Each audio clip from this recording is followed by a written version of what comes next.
Bonjour Nathalie. Bonjour. Alors, je rappelle que vous êtes candidate à la présidentielle d'avril prochain, candidate pour le compte de Lutte ouvrière. Alors, notre tradition du lundi est de faire un petit tour de l'actualité du week-end et de la semaine dernière avec notre invité avant de l'interroger sur sa propre actualité.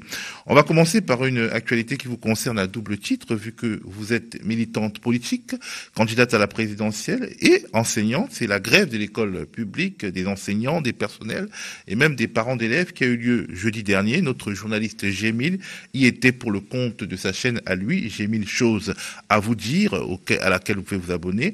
On regarde un extrait de son reportage.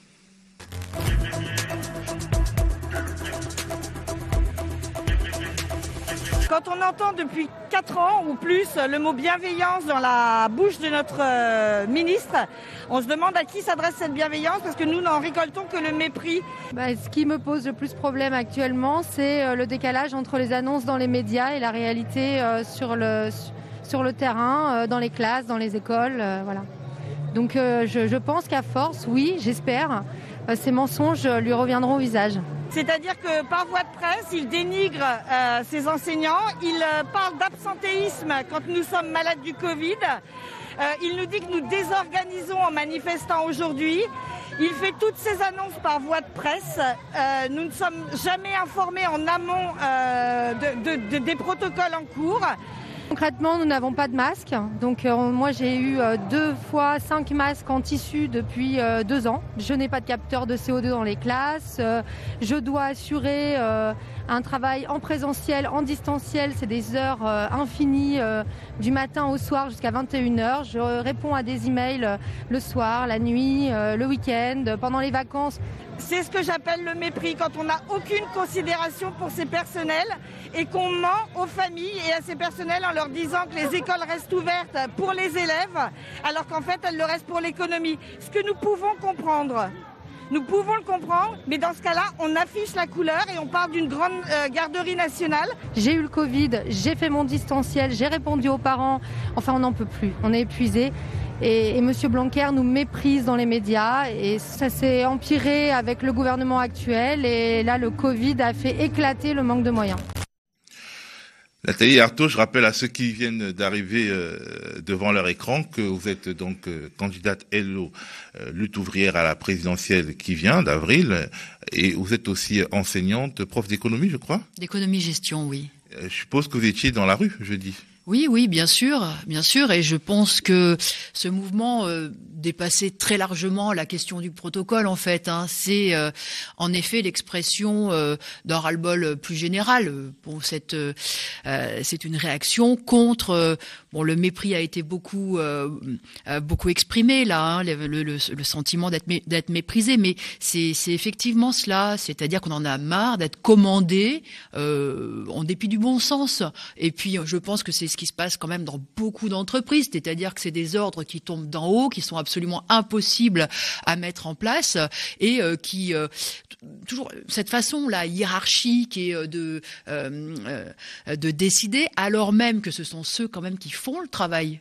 Ce sont ceux qui sont aux manettes, et ça c'est vrai aussi dans les usines, dans n'importe quelle entreprise, ce sont eux qui savent comment on peut travailler, comment on peut se protéger, comment on doit s'organiser. Mais ça, voilà, en fait, non, c'est comme ça, c'est vraiment le reflet de toute cette société. C'est-à-dire qu'il y a ceux qui sont en haut, qui ordonnent, et puis voilà, ceux qui sont en bas, qui sont censés exécuter les ordres, obéir au doigt et à l'œil, voilà, et gérer la situation impossible dans laquelle on est. Donc voilà, moi et puis ce que je ressens aussi, c'est vraiment qu'on est au bout du bout, mais un peu comme les hôpitaux de ce point de vue-là, parce que en fait, je crois que l'éducation, l'école est aussi maltraitée en fait que les hôpitaux. Alors nous, on a eu cette possibilité, les enseignants, de faire cette mobilisation massive. C'est plus difficile pour aujourd'hui le personnel des hôpitaux, mais je suis convaincue qu'il y en a quand même beaucoup. Parce que le plan blanc qui les mobilise, qui les réquisitionne en fait. Qui les réquisitionnent, et puis parce qu'ils se sentent coincés, ils sont vraiment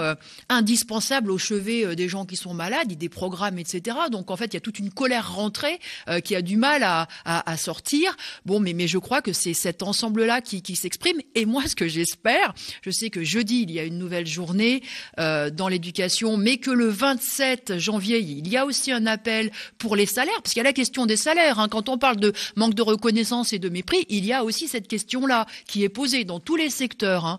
Donc le 27 janvier, il y a un appel syndical à manifester sur les salaires, mais moi j'espère que le maximum de travailleuses et de travailleurs va s'en emparer dans tous les secteurs, parce que ça serait vraiment la meilleure des choses dans cette campagne présidentielle, que cette colère-là du monde du travail se fasse entendre. Justement, on a l'impression que durant les années électorales, il y a une sorte de, disons, de petits sommeils de la contestation dans la rue, parce que finalement les affrontements se déportent sur le terrain électoral, sur le terrain institutionnel. C'est exactement ça, en fait. Vous savez, à chaque élection, et en particulier à l'élection présidentielle, c'est la machine à fabriquer les illusions électoralistes. On y reviendra peut-être dans la discussion tout à l'heure. Donc, en fait, on se dit, allez, on n'a plus que 3 mois à attendre, et puis, si le prochain fait mieux, on verra. Hein, donc on est dans l'attentisme. Moi, je pense qu'il faut raisonner exactement à l'inverse. Là, il faut profiter de cette période-là pour peser sur la vie politique, pour peser sur tous ces politiciens. C'est pas que moi j'en attends quoi que ce soit, non. Mais en même temps, ça nous sortirait de tous ces démagogues, de toutes ces discussions-là qui sont imposées par les Zemmour, par les Le Pen, par tous ces nationalistes, ces racistes, toutes ces polémiques là sur les prénoms des uns ou des autres qui sonneraient pas assez français, sur la couleur du drapeau. Et là, non, si on arrivait à peser, là, effectivement, ça serait la question du pouvoir d'achat, la question des salaires, la question de l'emploi, de cette précarité de masse, des conditions de travail. Voilà ce qui serait mis sur la table. Et ça serait déjà salutaire pour tout le monde. Alors ce week-end, hier plus précisément, la loi transformant le pass sanitaire en pass vaccinal a été définitivement adoptée, en dépit des vives critiques d'une partie de l'opposition qui considère qu'une étape est franchie dans une sorte de dérive liberticide. On regarde un petit magnéto et on revient sur le plateau. Vous avez créé une sous-citoyenneté. Les irresponsables ne sont plus des citoyens, déclare le président de la République, et je ne lui reprocherai pas sa sincérité. Il dit finalement ce qu'il fait, ce que vous faites depuis 1 an maintenant. Et vous pourrez vous en flatter, votre œuvre est amenée à durer. Car non, ce n'est pas provisoire, ce n'est pas temporaire. Avec vous, nous n'en sortirons pas. D'ailleurs, à ce projet de loi, vous avez refusé d'inscrire une date de fin, et pour cause, il n'y en aura pas de fin. Hannah Arendt nous avait prévenu. C'est dans le vide de la pensée que s'inscrit le mal. Le vide de votre pensée est effrayant. Vous effectuez une rupture majeure, une rupture avec l'égalité, une rupture avec les citoyennetés. C'est au fond un vrai projet que vous portez, un projet de société, mais vous le faites comment? À la va comme je te pousse, en une série de glissements comme dans un toboggan, sans avoir pensé la place des technologies, penser la place dans la démocratie. Alors, on vient d'écouter, Nathalie Arthaud, une tirade du député insoumis François Ruffin sur le pass vaccinal et la logique qui le sous-tend. Est-ce que vous êtes d'accord avec lui? Parce que il y a des polémiques à gauche sur toute la question du pass vaccinal, sur la question finalement des protocoles sanitaires et du rapport en fait avec la stratégie gouvernementale en matière de lutte contre le Covid. Non, mais moi, je rejette en effet le pass vaccinal. Et puis là, il y a vraiment de la diversion politique, un calcul de la part de Macron et de son gouvernement, de justement mettre en avant le bouc émissaire, le non-vacciné, tout ça pour cacher ses propres responsabilités dans le chaos qu'il y a aujourd'hui à l'hôpital, dans le fait qu'on déprogramme à tour de bras et dans le fait que les lits ont continué d'être fermés, y compris en 2020, en pleine épidémie. Et ça, c'est de la responsabilité du gouvernement, c'est ça la réalité. Alors, il crée comme ça un écran de fumée en disant vouloir emmerder les non-vaccinés, en faisant croire que ce sont les non-vaccinés qui sont un danger pour le reste de la population et qui sont le vecteur de l'épidémie. Il veut masquer sa responsabilité dans l'état aujourd'hui des hôpitaux. Et ça, c'est vraiment le scandale, parce que pendant qu'on discute, y compris passe vaccinal, matinale pendant des heures et des heures, on ne discute que de ça en fait. On ne regarde pas ce qui se passe. On ne regarde pas ce qui aurait dû être fait depuis 2 ans dans les hôpitaux, comment on aurait dû mettre des places dans les écoles d'infirmières, comment on aurait dû ouvrir des formations pour les aides-soignantes, pour les agents de service dans les hôpitaux qui attendent des financements pour justement devenir se former, pour être davantage qualifiés, pour devenir infirmières, etc. Voilà, c'est vraiment un scandale. C'est un scandale. Et moi, c'est vrai que je me suis dit quand même pendant cette première étape là de la pandémie, je me suis dit peut-être que là il y aurait un électrochoc, peut-être que ça pousserait le gouvernement à changer de politique, qu'il y aurait quand même une mobilisation, une pression sur lui pour qu'on arrête avec cette gestion comptable des hôpitaux, pour qu'on arrête avec cette financiarisation de l'hôpital, qu'on arrête aussi avec cette médecine à 2 vitesses, parce que là maintenant on a quoi? On a l'hôpital public pour les pauvres et puis on a les cliniques privées pour les riches. Y compris pendant qu'ils déprogramment là les hôpitaux publics, eh bien les cliniques privées, elles vont récupérer un certain nombre d'actes, bien rentables, bien rémunérés, ils vont se faire de l'argent. C'est ça qui est dingue. Donc moi je pensais qu'il y aurait une mobilisation. D'ailleurs il y a eu une mobilisation en juin qui était assez forte autour de la santé, mais bon, force est de constater qu'ils arrivent à enterrer tout ça. Alors moi, je pense qu'il va falloir vraiment, là encore, le remettre en avant, parce que ça fait partie aussi des reculs très très importants qu'on est en train de subir aujourd'hui, le problème de l'accès à la santé. Alors, dernier élément du zapping politique du lundi, Christiane... j'allais oublier un sujet important qui a également occupé l'espace médiatique ce week-end, c'est la question des parrainages, des 500 parrainages nécessaires pour qu'une candidature à la présidentielle soit validée. Que pensez-vous donc de ce système de parrainage qui pourrait empêcher des candidats aussi différents que Hélène Thuy du parti animaliste, Éric Zemmour ou Anas Kazib d'être candidats? D'ailleurs, vous, est-ce que vous aurez vos parrainages? Nous, on fait tout pour, mais ça, vous savez, depuis le début, c'est un obstacle. C'est un obstacle pour nous très, très important et qui nécessite effectivement un gros effort militant de plusieurs mois. Et c'est toujours très difficile. C'est toujours très difficile. Donc nous, on a encore pour 1 mois de travail et je pense qu'on les aura. Je suis confiante. Mais quand je vois un Zemmour un protester de ce système, etc. Bon, je constate que ça fait maintenant des décennies que ça dure. Ça ne l'avait pas ému plus que ça avant. Ça l'avait pas ému. Bon, voilà, moi. Alors, vous commentez l'actualité politique. Oui, c'est ça. Ça se lui posait aucun problème. Et puis, par ailleurs, quand j'entends là dire, regardez, c'est vraiment un déni de démocratie, cette histoire de parrainage, etc. Ça me fait quand même un petit peu sourire, parce que moi, je pense que quand même le déni démocratique, il n'est pas seulement là. Et je tiens justement, puisqu'on parle de Zemmour, à redire que le premier déni et le plus grave, à mon avis, c'est le fait que les étrangers ici installés en France depuis des années et des années n'ont pas le droit de vote. Ça, c'est un déni démocratique grave, parce que quand on travaille depuis 5 ans, depuis 10 ans, depuis 20 ans, qu'on paye des impôts ici en France et qu'on n'a pas le droit de s'exprimer, qu'on ne peut rien dire de la politique, là je pense que c'est un déni démocratique grave, bien plus grave que les petits problèmes de Zemmour qui vont finir par être résolus, parce que moi je suis convaincu que la droite en fait va lui faire la courte échelle. Alors, en parlant des étrangers qui devraient voter lors des élections, vous pensez à toutes les élections? Mais bien sûr à toutes les élections. Bien sûr à toutes les élections. Aujourd'hui, un étranger qui participe à toutes les élections, c'est un Français. Pourquoi ne pas plutôt miser sur la naturalisation? D'abord, ça demande des années. C'est pas si simple que ça, la naturalisation. Et moi, je ne vois pas pourquoi on devrait. Écoutez, on est étranger. Pour X, Y raison, on ne demande pas la nationalité française, mais on participe à l'enrichissement du pays, on participe à la vie sociale.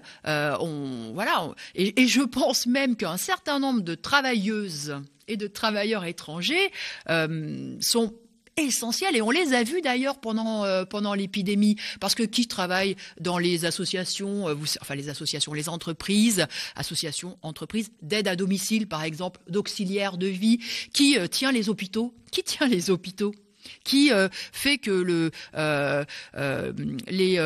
bâtiment, l'agroalimentaire continue de fonctionner. Ce sont les travailleurs étrangers. C'est ça la réalité. Moi, je trouve révoltant qu'ils n'aient pas leur mot à dire. Et pas seulement pour élire leur maire. Pas seulement pour élire un maire, mais pour élire, y compris, le président de la République. Alors, dernier élément du zapping politique du lundi, justement, là où je voulais en venir, Christiane Taubira est officiellement candidate à la présidentielle. Nous sommes trop éduqués, trop instruits, trop cultivés, trop actifs pour nous accommoder plus longtemps encore d'un possible usage des institutions comme instrument d'un pouvoir personnel. Nous allons introduire l'expression citoyenne dans tous les débats publics, dans tous les sujets prévus à l'article 11 de la Constitution. Nous allons faire en sorte que les conventions citoyennes dont le statut devra être stabilisé participent avec le référendum d'initiative citoyenne à faire monter dans les institutions les sujets de préoccupation populaire dont les institutions ne se seraient pas saisies. Pour toutes ces exigences d'un gouvernement qui nous respecte, qui vous respecte, pour toutes ces exigences d'un gouvernement d'une grande démocratie, débarrassé de fantasmes monarchiques, pour satisfaire toutes ces exigences, je suis candidate à la présidence de la République.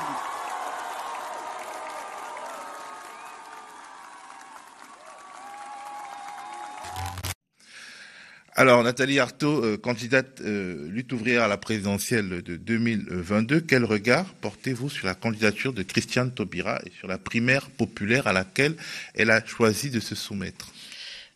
Pour moi, cette annonce, c'est vraiment le non-événement. Voilà. Et puis, on a tous compris que l'union de la gauche, ça se ferait pas. Elle ne se fera pas. Et moi, je pense qu'il n'y a pas à le regretter.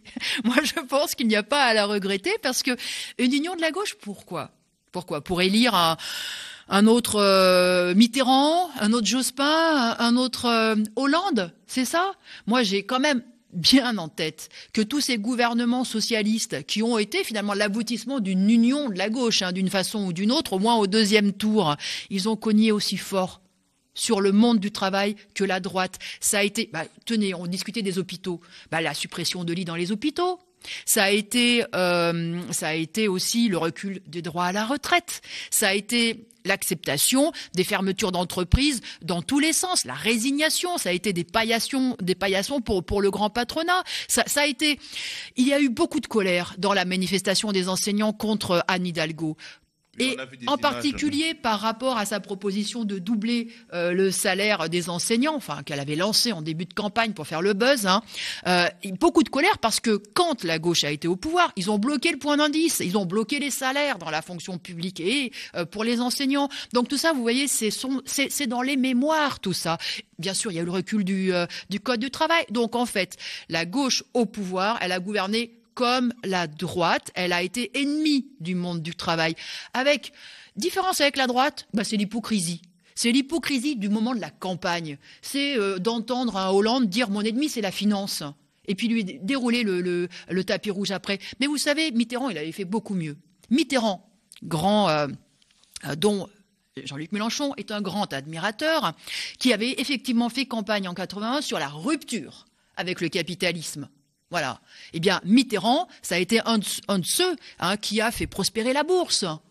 Voilà. Et qui a effectivement, du coup, discrédité en profondeur l'idéal socialiste et qui a écœuré des générations de militants ouvriers. Alors voilà ce que fait la gauche au pouvoir. Alors moi, je peux vous dire que je n'ai aucune nostalgie et je tiens à le dire à tous ceux qui veulent se débarrasser de Macron, qui ont peur de l'extrême droite, etc.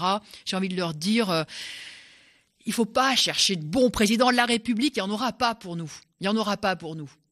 Voilà. Est-ce qu'on peut quand même pas penser que, même si effectivement la gauche institutionnelle, le Parti socialiste a déçu, il y a eu un moment de rupture et de cassure vraiment franche avec François Hollande, parce que même, disons, les réflexes militants, le reste des réflexes militants qu'il y avait sous Mitterrand et avec Lionel Jospin, où il y a quand même eu quelques avancées, il y a eu aucune sorte d'accommodement, même avec le monde du travail, il y a eu aucune sorte de garantie, même minimale, donnée au monde du travail sous Hollande, parce que c'est quand même sous Hollande que le Parti socialiste s'est effondré de tout son long.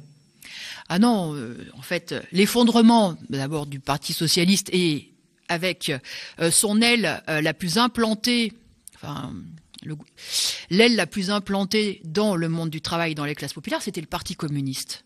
Pourquoi le Parti communiste est-il si bas ? Parce que précisément, il a participé à toutes ces aventures de gauche gouvernementale. Et c'est lui qui a payé effectivement le plus cher cette politique anti-ouvrière, cette politique contraire aux intérêts des travailleurs. Et c'est ce qui fait que le réseau militant s'est délité. C'est délité dans les quartiers populaires, c'est délité dans les entreprises. Et ça remonte à Mitterrand, ça remonte en réalité, moi je dirais bien avant, quand effectivement, c'est y compris le Parti communiste a choisi de s'intégrer dans ce système au lieu de le combattre. A fini par vouloir devenir un de ses gestionnaires. Et en fait, ça remonte à ça loin, à la politique imposée, y compris par Staline dans les années 30. Alors voilà, pour moi, ça remonte à tout cela. C'est l'abandon de véritables perspectives pour les travailleurs. Et ces perspectives pour les travailleurs, c'est de se dire, bah voilà, on est en guerre contre cette société-là, en guerre contre cette classe qui la dirige, cette classe capitaliste qui, de toute façon, ne peut prospérer qu'en nous écrasant. Justement, parlons maintenant plus en profondeur de lutte ouvrière et de votre candidature. D'abord, vous ne croyez pas, comme vous l'avez dit, que le renversement du système capitaliste, parce que c'est ça votre programme, c'est le fond de votre programme, le renversement du système capitaliste. Vous ne pensez pas qu'il puisse sortir des urnes. Et du coup, on se demande à quoi bon se présenter. Mais c'est très important, justement, de dire cette vérité-là aux travailleurs. Non, si les élections ont changé quoi que ce soit, ça se saurait. Et leur sentiment que finalement, le lendemain de l'élection, faudra il y aura rien de changé pour eux. Rien de changé. Pourquoi ? Parce qu'il restera des riches et des pauvres, parce qu'ils retourneront bosser, parce que l'exploitation, elle sera toujours là, parce que on peut changer de président, mais est-ce que le grand patronat, il sera moins féroce ? Est-ce qu'il sera moins féroce ? Non, tout ça, ils le sentent. Il faut qu'il y ait une traduction politique. Une traduction politique, pas seulement pour dire, il peut rien se passer sur le terrain des élections, donc finalement, c'est, il n'y a pas de futur, il y a une politique pour les travailleurs. Il y a une politique, il y a une boussole à avoir. Eh bien, cette boussole-là, c'est de se dire qu'on se protégera nous-mêmes au travers de nos luttes, de notre rapport de force. On constitue une force, nous, le monde du travail. On fait tourner la société, on doit s'organiser, on doit se faire respecter, on doit dire que ce sont nos intérêts qui doivent s'imposer. Et ça passe effectivement par les luttes. Donc moi, c'est cette politique-là que je défends. Alors oui, j'appelle à un vote pour s'organiser, pour créer cette force-là, s'organiser dans un parti ouvrier qui cherche pas des places dans les institutions, qui cherche pas à le gérer, mais c'est une politique, donc c'est même une perspective. Pas pour gagner, pour témoigner. C'est un vote pour gagner, mais gagner au travers des luttes. Gagner au travers des luttes collectives. C'est un vote pour que les travailleurs construisent leur contre-pouvoir à eux, finalement. Leur contre-pouvoir. Mais voilà. Est-ce que ça ne minore pas les travailleurs ? Parce que finalement, on dit le Parti des travailleurs, lutte ouvrière, par exemple, en fait, il pèse 1%, moins d'1%. Quand on veut se compter, effectivement, les travailleurs ne comptent pas pour 1%, pour 2%. Mais finalement, cette traduction de du désir de rupture dans les urnes, elle est peut-être contre-productive, non, pour le monde du travail. Non, mais c'est aussi le reflet, si vous voulez, des luttes qu'il y a aujourd'hui. Et c'est ce qui nous manque cruellement, c'est le fait que les travailleurs, fassent irruption. Sur la vie politique, se battent, mettent en avant leurs intérêts. Moi, je pense que si demain il y avait une épidémie de grève autour des salaires, par exemple, que les travailleurs prennent confiance dans leur force collective. Eh bien oui, toutes ces idées-là, non seulement elles reprendraient du poids, de la force, mais elles seraient un véritable aimant pour l'ensemble des classes populaires. Elles seraient un aimant et je pense que là, oui, on les verrait, les travailleurs, on les verrait en action. Moi, j'appelle à un vote de conscience que finalement, on a la force. Il ne faut pas attendre un sauveur suprême. Il n'y en aura pas. Comment les intérêts des travailleurs, comment leurs droits ont-ils progressé dans toute l'histoire de la société capitaliste? Eh bien, c'est au travers des luttes collectives. Je voulais en venir justement dans l'histoire récente de France. Il y a tout de même si la France n'est pas un paradis sur terre, le camp des travailleurs a quand même gagné des acquis, des conquis sociaux qui sont différents d'autres pays, y compris des pays du monde riche, on va dire. Et en fait, les avancées sociales, on les a souvent eues dans des contextes de démocratie électorale, notamment un certain nombre de mesures contenues dans le programme du Conseil national de la résistance ont été gagnées dans le cadre, disons, dans le cadre électoral. On pense, elles ont trouvé leur chemin, en tout cas dans le rapport de force politique et institutionnelle. On pense aussi à d'autres conquis, comme les congés payés, voire même les 35 heures. Peut-être que ça nous donne l'impression d'être moins fort que les congés payés ou alors la sécurité sociale. Mais tous ces conquis ont eu lieu quand même dans le cadre, c'était pas dans le cadre d'une révolution, c'était dans le cadre quasiment de gouvernement de cohabitation.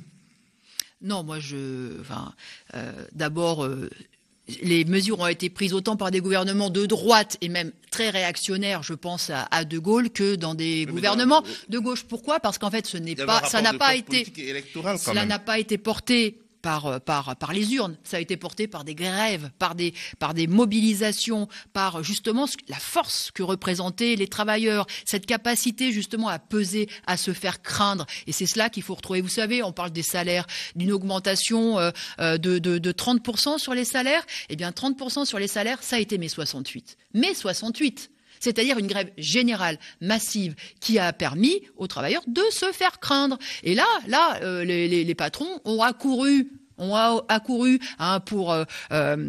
auprès du gouvernement pour dire il faut absolument qu'on se réunisse et puis qu'on discute, etc., etc. Donc la réalité, c'est que ça a toujours été un rapport de force. Tout à l'heure, j'ai entendu le reportage. Dans la rue était couplé à un rapport de force électorale. Quand même, le Parti communiste était quand même plus fort. Et malheureusement, un rapport de force électorale qui s'est arrêté au pied de la propriété privée capitaliste à chaque fois. Parce que moi, ce qui me révolte, c'est que ce soit en 36 ou que ce soit en 68, c'est qu'il y a eu cette fameuse gauche gouvernementale qui effectivement voulait, était très très bien à gérer cette société, qui a dit maintenant, faut arrêter la grève. Maintenant, c'est bon, on a obtenu assez, le patronat a assez reculé, on peut rentrer chez nous, content de ce qu'on a. Alors même que moi je pense que justement dans ces périodes-là où on inverse le rapport de force, où les travailleurs réalisent ce qu'ils sont, réalisent qu'ils peuvent décider, qu'ils peuvent s'organiser, qu'ils peuvent peser, il faut qu'ils aillent plus loin. Vous savez, tout à l'heure dans votre reportage, vous disiez Jean-Luc Mélenchon, vous avez cité Jean-Luc Mélenchon, on a eu un petit sonore de Jean-Luc Mélenchon en disant qu'il faut mieux répartir les richesses. Mais la question de la répartition des richesses, c'est comme le gâteau, Comment on découpe le gâteau? Comment on découpe les parts? Le problème de tout ça, c'est qui tient le couteau et qui décide des parts. Eh bien, moi, je pense que si on laisse ce partage des richesses dans les mains de la classe capitaliste, du grand patronat, vous croyez qu'ils vont nous donner la part essentielle? Évidemment non. Il faut qu'on tienne le couteau, il faut que nous, on fasse le partage. Et le partage, pour moi, vous savez, il serait vite fait. Dans le gâteau, tout doit aller au monde du travail, parce que c'est le monde du travail qui fait tout. Donc ce que je veux dire par là, c'est la question du pouvoir. La question du pouvoir. Et les travailleurs, moi dans mon programme, c'est les travailleurs au pouvoir. C'est les travailleurs au pouvoir. Donc moi, effectivement, je suis pas candidate pour m'asseoir dans le fauteuil de la présidence de la République. Je suis candidate pour dire il faut que les travailleurs visent le pouvoir. Parce que c'est en visant le pouvoir, c'est en décidant eux-mêmes collectivement que là, on la changera à la société. Et on en est tout à fait capable, ça je tiens à l'affirmer, dans cette campagne. Les travailleurs, ils font tout. C'est eux qui résolvent tous les problèmes. Il n'y a pas une seule décision qui pourrait s'appliquer, qui pourrait se réaliser s'il n'y avait pas toute cette chaîne du cadre jusque à l'ouvrier de base, cette chaîne qui se dévouent, qui mettent de l'intelligence, qui mettent de la compétence pour appliquer tout ça. Donc en réalité, on fait tout tourner, on doit diriger cette société, on doit la remettre sur ses pieds, qu'elle ne tourne pas pour une minorité de capitalistes qui sont complètement parasites. Voilà, c'est ça la perspective. Si on ne fait pas ça, on sera éternellement sacrifié sur l'autel des profits, des cours boursiers, des grandes fortunes. Alors, est-ce que vous considérez les militants, au moins une partie des militants de la gauche réformiste, tels que vous l'appelez, comme des camarades sur le terrain, dans les luttes? Bien sûr, mais bien sûr. Et est-ce que justement le fait que les courants politiques qu'ils représentent se renforcent par rapport peut-être à des courants qui finalement ont basculé très clairement à droite, est-ce que quelque part ça ne peut pas aider, même dans les rues, dans la lutte sur le terrain, est-ce que ça ne peut pas aider la lutte en quelque sorte? Est-ce que le fait que par exemple la France insoumise soit plus forte aujourd'hui que le Parti socialiste, est-ce que c'est pas une bonne nouvelle pour vous quand même? Moi je ne pense pas que ce soit en disant votez pour moi et vous allez voir ce que vous allez voir. C'est quand même la posture de Jean-Luc Mélenchon que cela va aider les travailleurs à se dire bah oui, c'est à moi de faire les choses. Moi je suis détenteur d'une force avec tous mes camarades de travail et moi je peux agir par moi-même. Toute cette posture, y compris de dire, il l'avait d'ailleurs exprimé, votez pour moi, vous allez vous économiser des kilomètres de manifestations. Eh bien ça, je pense que c'est contraire à la conscience de classe qu'il faut développer, qu'il faut insuffler. Donc ça, non, encore une fois, c'est pas un sauveur suprême, c'est pas un président de la République, c'est pas un homme qui va nous sauver. Tout ça, ça dépend de nous et notre intelligence collective, nos mobilisations, notre force, on en est capable. Et moi, simplement, bien sûr, je propose pas le grand saut comme ça, le grand soir. Souvent, on caricature les révolutionnaires en disant le grand soir. Non, c'est simplement que il faut démarrer avec cette idée que le monde du travail, on n'a pas à se faire petit. On n'a pas à se faire petit. On a à mettre en avant nos besoins, nos revendications. Moi, je dis pas un SMIC à 1400 net, parce que là, d'ailleurs, je trouve ça. C'est un SMIC à combien? Je dis un SMIC à 2000 € net. 2000 € net, parce que c'est ce qu'il faut pour vivre sans être dans l'angoisse là permanente. Et si je tombe malade, et si ma voiture me lâche, et quand ma fille elle va devoir aller partir dans une autre ville, comment on fait pour payer les études, etc. Il faut 2000 € net, 1400 net. Mais qu'est-ce que c'est ça? Moi oui d'accord, il y a des super innovations dans la mise en scène des meetings, ok, mais franchement tout ça pour annoncer un SMIC à 1400 € net. Mais les gens qui sont à 1400 € net aujourd'hui, ils galèrent du matin au soir. Ça les sort pas de la misère. C'est ça la réalité. Donc vous voyez. Donc, de démarrer sur nos revendications, on doit les mettre en avant et on doit dire les intérêts du monde du travail d'abord et avant tout, quoi qu'il en coûte au patronat. On doit partir de là. Et même s'il faut et si on arrive à la conclusion que finalement cette société capitaliste, elle peut pas les accorder les 2000 € net, eh ben ça doit nous conforter dans le fait qu'il faut la changer, il faut la renverser, cette société-là. Il n'y a que cette conclusion à en tirer. Quand on compare justement le score de lutte ouvrière en 2017, moins de 1%, à ces scores de 1995 et de 2002, où votre parti faisait plus de 5%, et aussi, il y a eu un effondrement du PCF, du PS, mais il y a aussi eu un effondrement de lutte ouvrière. L'effondrement du Parti communiste et du PS a été quand même bien plus vertigineux que nous. Ouais, non, mais vous êtes divisé par 5, là, pas le PS, je crois. Non, mais ça, c'est sûr que... peut-être que ça va aller mieux en 2022, on l'espère. Non, mais de toute façon... Avant, vous faisiez le score de Benoît Hamon. Alors, d'abord...